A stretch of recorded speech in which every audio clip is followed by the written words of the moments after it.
Proverbs 16:18 says, pride goes before destruction, a haughty spirit before a fall. Few people illustrate this better than Haman in scripture and even in life. This chapter, if you read it, it starts with Haman having dinner with the king and queen of Persia. And it ends with Haman being impaled to death as an enemy of the state.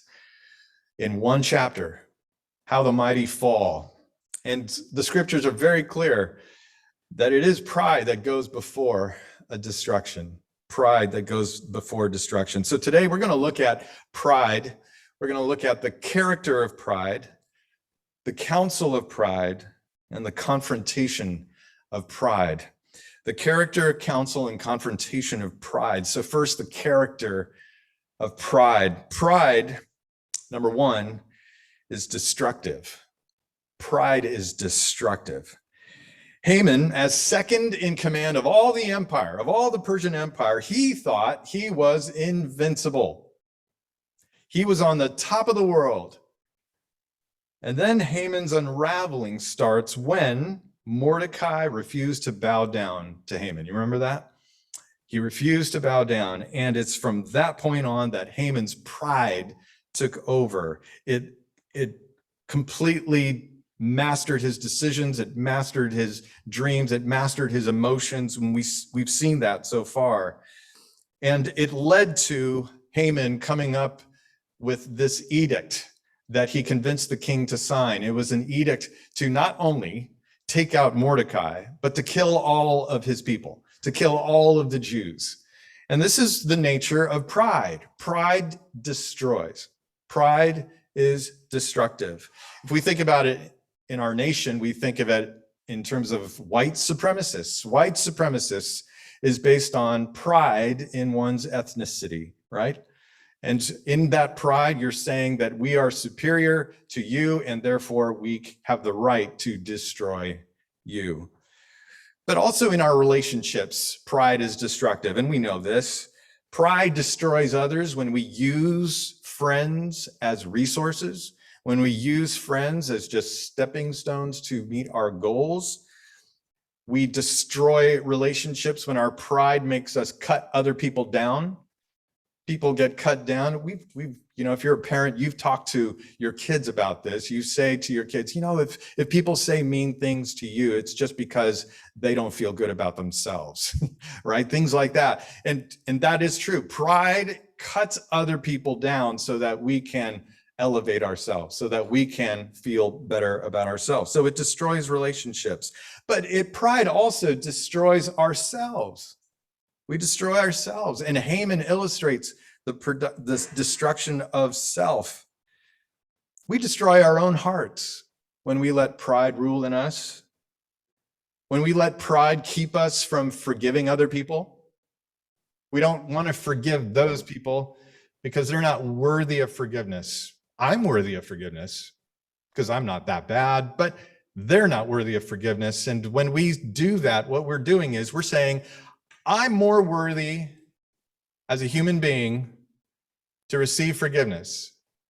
And so you must not be worthy as a human being to receive forgiveness. So you must be less than human. Because only human beings get forgiveness, are worthy of forgiveness, and you must be less than that. That's what pride does. Pride says, you are not worthy. I am worthy. And it destroys people because of that. I'm worthy, you're not.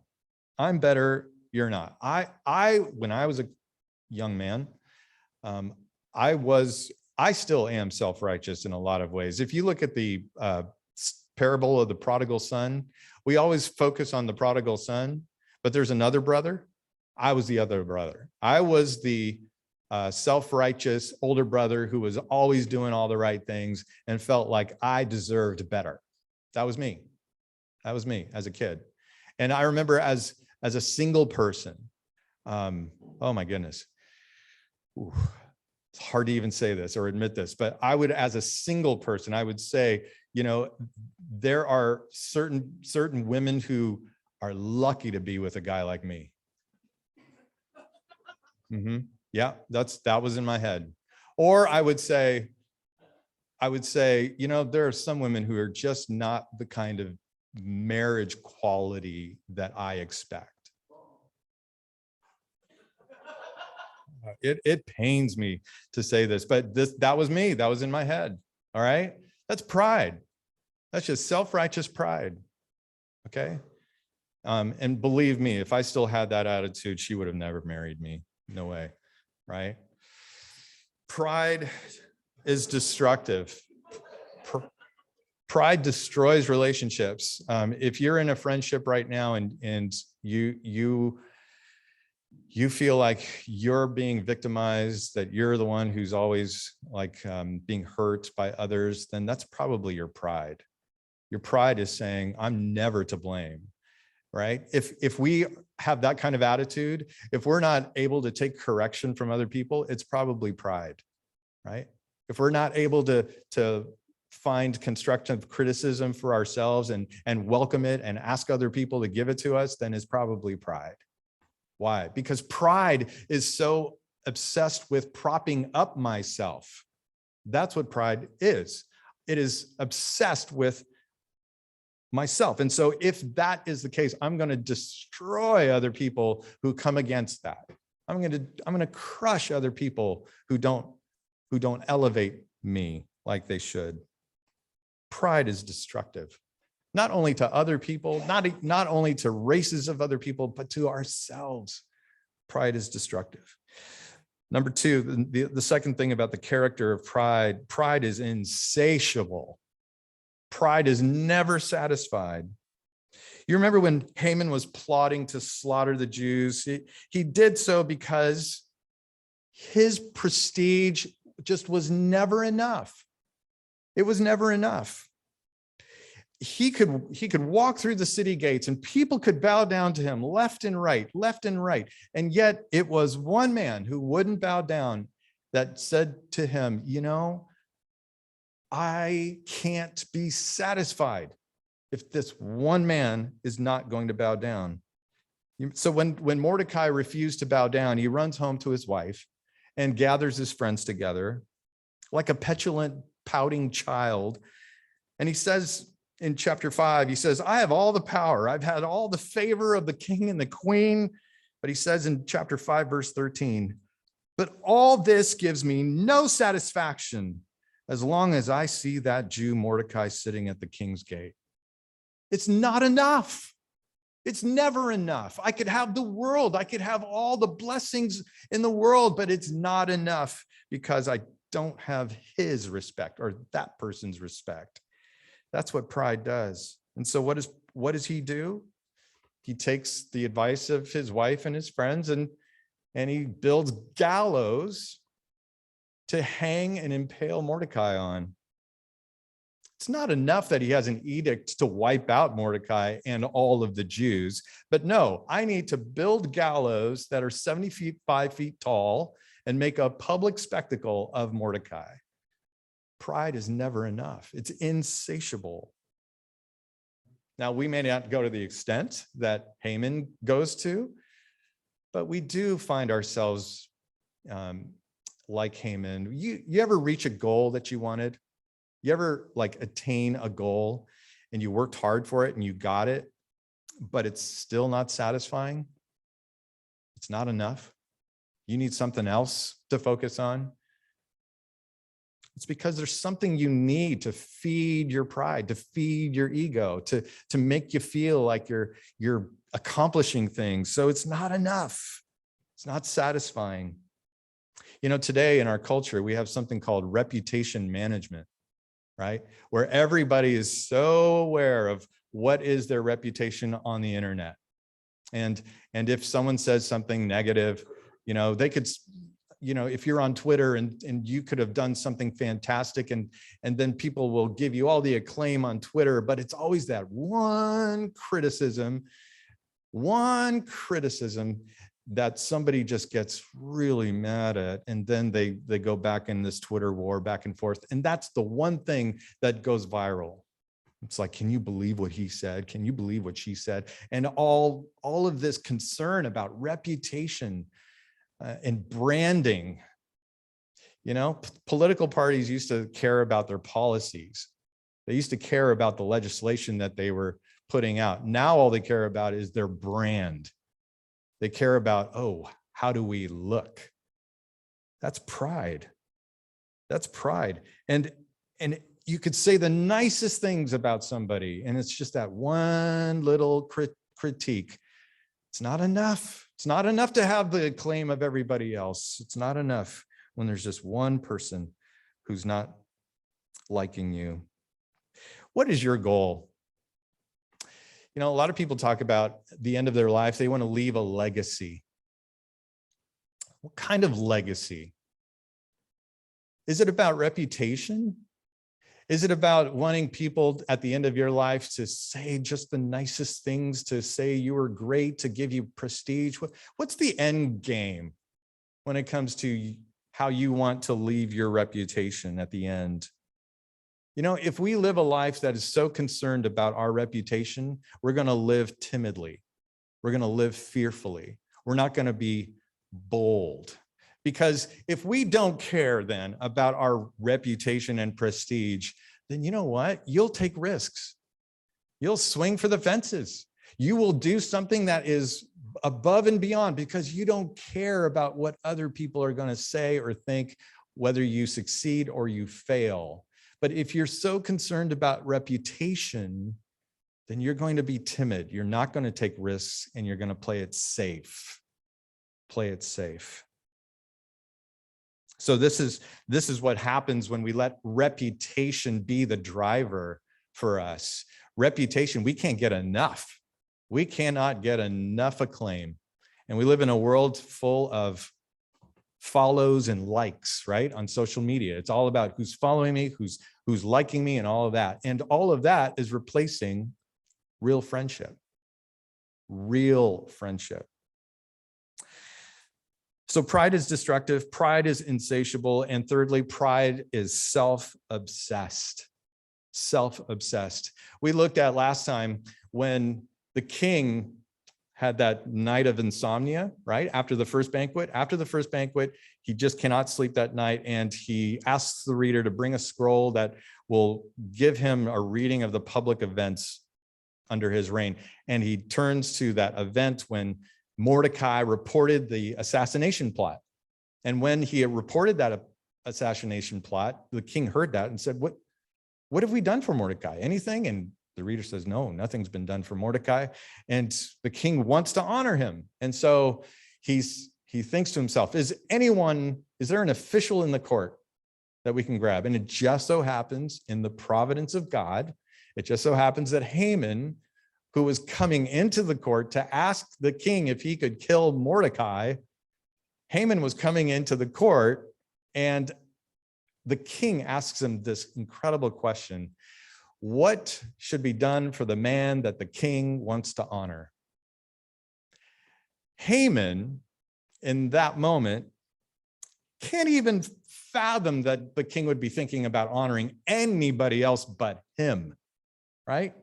So it says in chapter 6, verse 6, when Haman entered, the king asked him, what should be done for the man the king delights to honor? Now Haman thought to himself, who is there that the king would rather honor than me? He can't even think that maybe there's someone else who deserves the honor of the king. But he's so obsessed with propping himself up, with how he looks to other people. And the impression that he cares about the most is, what does the king think of me? So that's the world that Haman was in. It was a world in which he was the center of everything. You know, I remember when my sister and I, we would kind of go back and forth as kids, and sometimes, you know, we would just get at each other. And one thing I would do when I thought that she was just being kind of selfish or self-obsessed is I would have, she'd be standing right here, or let's say this is her, and I would just come up to her and I would just start doing this.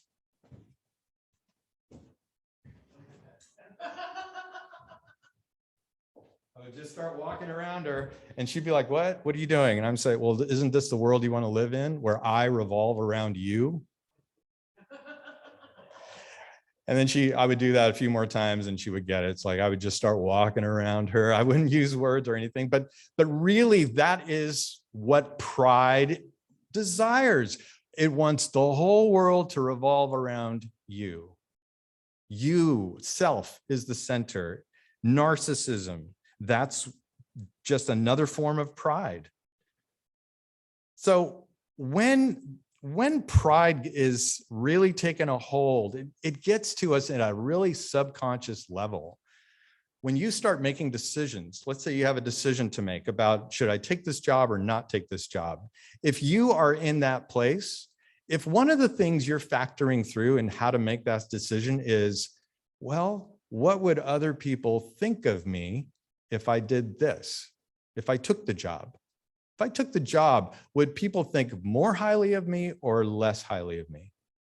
If that enters into your thinking, then that's pride. Pride that is so focused on self. Pride that is so concerned about image or reputation or about prestige. If that enters into your thinking, then you're probably going to make the wrong decision. You're going to make the wrong decision. If you're choosing a job just because it's going to give you more prestige, then you're probably going to pick the wrong job, right? So when it comes into our decision making, that's when pride is really taking a hold, and we are truly living like this. Like everything should revolve around me, my respect, my reputation, and propping myself up. We live in a culture, oh Lord, we live in a culture that is obsessed with self, right? Selfies, Instagram, telling everybody what we just ate. Seriously. I mean, when we're wanting people to know what we just ate, right? What is that telling us? I mean, that's, okay. We live in a culture that just would feed self. Feed self. You know, pride is the sin behind all the other sins, if you think about it. Satan's fall started with pride, right? I want to be like God. Pride. And he fell like lightning from heaven. Pride is what's behind all our other sins. When we say, no, I want to be the center of the universe. God, not you. Not you, God. I want to be the center of the universe. That is pride. That is pride. And that's what drives all other kinds of sin, unforgiveness, anger, all kinds of things come out of that pride. Now, we might think there's another form of pride that is very common, I think, in the church, and that is false modesty. False modesty. False modesty that says, you know, I'm just a worse person than you are. I'm just not worthy like this person is. I'm not quite up to par as this person is. So I'm not going to really put myself out there. I'm not going to serve. I'm not going to love because I'm not adequate. That is another form of pride, because what is it doing? It's saying, this is me compared to this person. I'm still the reference point. Here I am, and I'm not worthy. Therefore, I can't, you know, serve or love or put myself out there. I'm not worthy of it. That's still pride. It's pride in it, almost a very insidious form. It's not humility. It's not humility to cut yourself down. That's actually pride. It's actually pride. You've probably heard the phrase, I want to get this right. Humility is not thinking less of yourself. Humility is thinking of yourself less. Humility is not thinking less of yourself. Humility is thinking of yourself less. So when God is the center, I am now more preoccupied about who God is, what he wants, what he's telling me to do, and being in his will. So I'm not so thinking about myself. I'm thinking more about him, and that's where humility comes from. Humility comes from. But if I'm at the center of everything, then I'm thinking about myself way too much. And that's not where humility is. And this is also where false modesty comes from. False modesty is still putting myself up here and saying, nope, I'm not good. Right here, I'm not as good as this person. And so therefore, I check out. I'm not useful. I'm not going to serve. That is also a form of pride. So humility is not thinking not thinking less of myself. Humility is thinking of myself less. All right. So that's another form of pride. That's the character of pride. Pride is like an anesthetic. You just, when you're going in for some sort of localized procedure, some surgery, and you get some anesthetic and you don't know, but you just fall asleep or you just don't feel anything. That's what pride is like. Pride comes in, it's subtle, you don't know it's even there, and all of a sudden you are insensitive to the needs of others. You're insensitive to what God wants for your life. You're cold. There's a hardness that starts to set in. It's subtle, but it's like an anesthetic. Pride is the anesthetic of all sins. It creeps in and it comes in and we become completely out of touch with God and with the needs of other people around us. So that's the character of pride. Ugly, right? No bueno. Number 2, the counsel of pride. When you live a life, when you are at the center of your life, then you're going to find friends who will join you in the orbit, who will go ahead and revolve around you as well. So there's 2 times we see Haman huddling up with his wife Zeresh and some advisors. The first time he's coming in and he's on top of the world, but he's really mad about this Mordecai guy. And his wife, Zeresh, and friends come up with the idea of, well, you're second in command, Haman. Just kill him. You can do it. You have the power to do it. Just build some gallows and hang Mordecai on it. That's the counsel of friends who are only fueling your pride. Right? And especially a spouse. So if a spouse is consumed with trying to make their spouse happy, like what is going to make my husband happy or what's going to make my wife happy? You might think, well, if he just gets what he wants, then he'll be happy. So I'll fuel that, even if it's pride driven. Well, if he destroys somebody else and that makes him feel better, well, then good. I'll suggest that he does that. Go ahead and do that. That's the counsel of Zeresh. But then we see later on when after, the king tells Haman, what should the king do for someone the king wants to honor? Then remember, Haman comes up with this incredible idea, right? It's like, well, bring out the horse, get your robe on him, get your crown on him, and then have a high official parade him through the city and say, this is what the king does for the man he wants to honor. And then the king says, yeah, do all of that for Mordecai.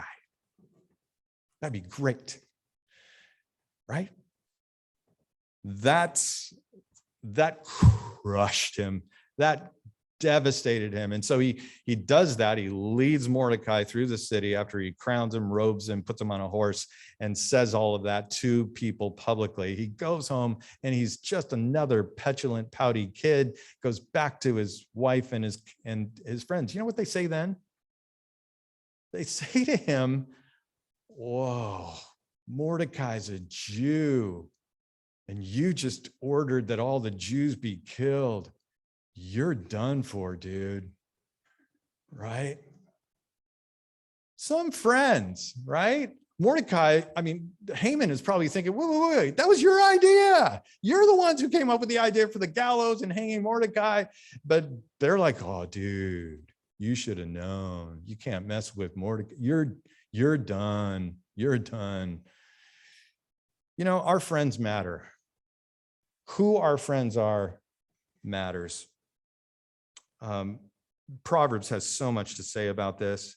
Wounds from a friend can be trusted, but an enemy multiplies kisses. See, that's what they're doing. They're multiplying their kisses. That's what enemies do. Oh, you're so great. You should do this so you feel better. That's what enemies do. But it's wounds from a friend that can be trusted. His wife should have said something else. Should have said, when you go back to the banquet, you should just start off by apologizing. You should repent. You've been wrong, and you should acknowledge that. You should confess. And maybe, Haman would have been really mad at that suggestion and all of that. But that's what a friend does, right? Because faithful are the wounds of a friend. A friend's counsel can be hurtful. You ever have the hurtful counsel of a friend? You ever been on that side of it? If you haven't, then you've got Haman kind of friends, right? They're just telling you what you want to hear. I kind of feel like Putin's in that position right now. He's just surrounded himself with people who want to tell him what he wants to hear, but he's getting really bad counsel. So you don't want Putin kind of friends. You don't want Haman kind of friends. You want friends who are going to actually speak the truth to you in love. And even if it hurts, it can be hurtful. Getting corrected doesn't feel good, but those are the words that help you be the person that God has called you to be.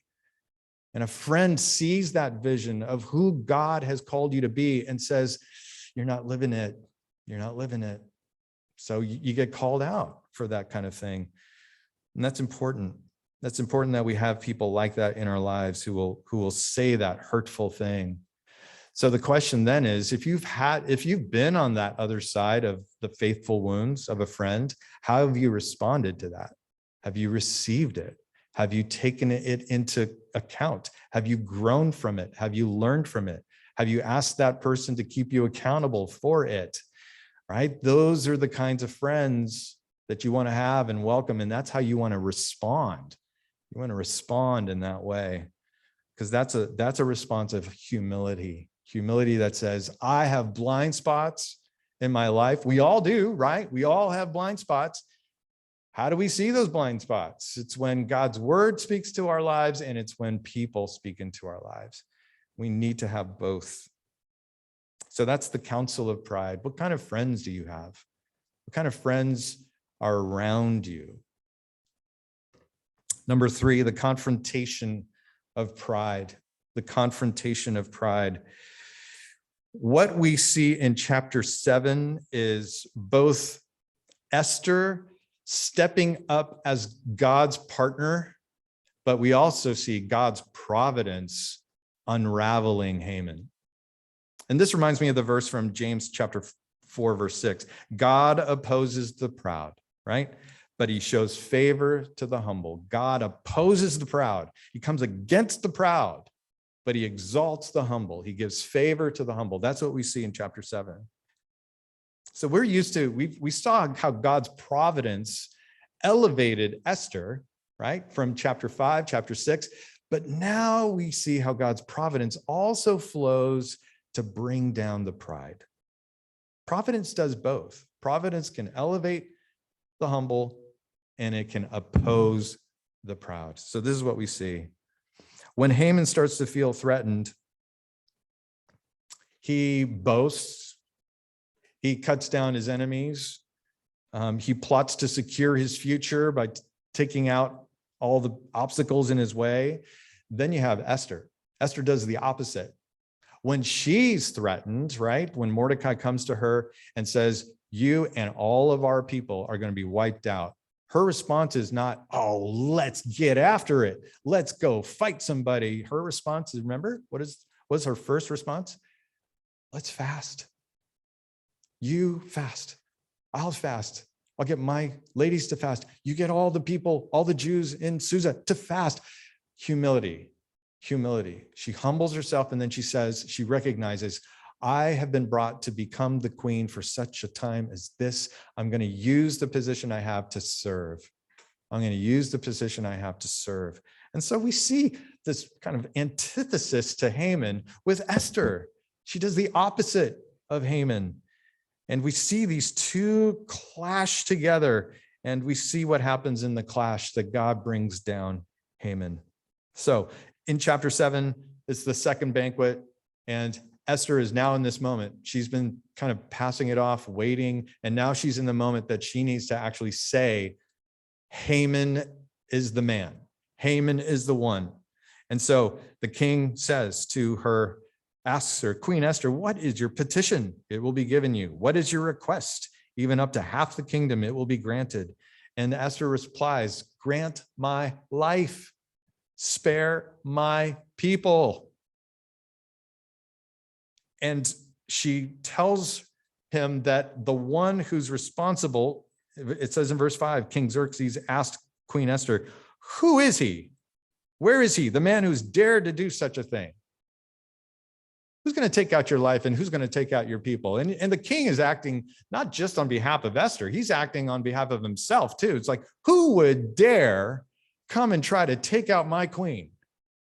Who would dare do that? It's a disrespect and a dishonor to him. So there's a lot of anger for the king.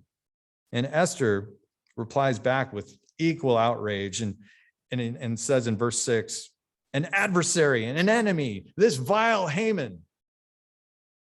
And the king is so beside himself that his close advisor Haman, his friend, his counsel, would betray him like this, would turn on him like this. But now he's in a quandary. He's so enraged that he leaves the banquet hall and he goes out into the palace garden, and he does that to deal with his anger, but he's also got to think some things through. One, okay, an edict, a law of the Medes and the Persians cannot be overturned. How do we overturn this thing? How do we get around this? Where's the loophole? How do I figure this thing out? And number two, how do I indict Haman without indicting myself? Because I'm the one who approved the edict, right? So how do we nail Haman to the wall and get around this edict? That's what he's got to mull over. And he's probably doing that while he's out in the garden. While he's in the garden, Haman comes and realizes, I can't convince the king. It's got to be Esther. The king listens to advisors. We've seen that throughout, right? The king has gone to advisors when he's needed advice. What should I do with Vashti? She didn't come out. Help me out. What should I do? Well, get rid of her. Okay. And then he goes up to talk about, like, what do I do now? I have no king. And so you got some more advisors to say, you should have a beauty pageant. Oh, okay. So the king is like that. He wants advice. He needs advice from people. He even goes to Haman and says, what should the king do for the man who wants to honor him? Give me some advice. And so the king is always acting on the advice of other people. So Haman's thinking, who could advise the king now? Esther. She's my only shot. So he goes to the couch where she's reclining, and it looks like he's hopping onto that couch. And it just so happens, remember, every time we get a just so happens in Esther, that's not a just so happens. That's not a coincidence. It is God's providence that at just that moment, the king comes back after he's trying to figure out, how do I get around this law? How do I indict Haman without indicting myself? He comes back, sees Haman jumping on to that couch. It looks like aggressive behavior, and all of a sudden, he's got his answer. Well, look, what does he say? He says, what are you doing? What are you doing? You're coming now. Will you even molest the queen while she's with me in the house? So what's he doing? He's saying, you are assaulting my queen. I now have grounds to come against you. I now have a way to indict you without indicting myself. You are assaulting my queen. So was he really assaulting the queen? Probably not, but he's got an excuse, and he jumps on it and says, I got you, Haman, at just that point. And then the eunuch guards come out. They immediately put a covering over his head. And one of the eunuchs, again, just providentially says, Harbona says, a pole reaching to a height of 50 cubits stands by Haman's house. It just so happens that Haman has a pole. He'd set it up for Mordecai, who spoke up to help the king. Oh, just so happens we've got an instrument of death right at Haman's house. Oh, and you're saying that the guy he wanted to put on it was Mordecai, the guy who saved my life? So in that moment, he could be thinking at that moment, wait, so Haman wants to take out the guy who saved my life? Was Haman part of the assassination plot too? Is that why he wanted to take out Mordecai?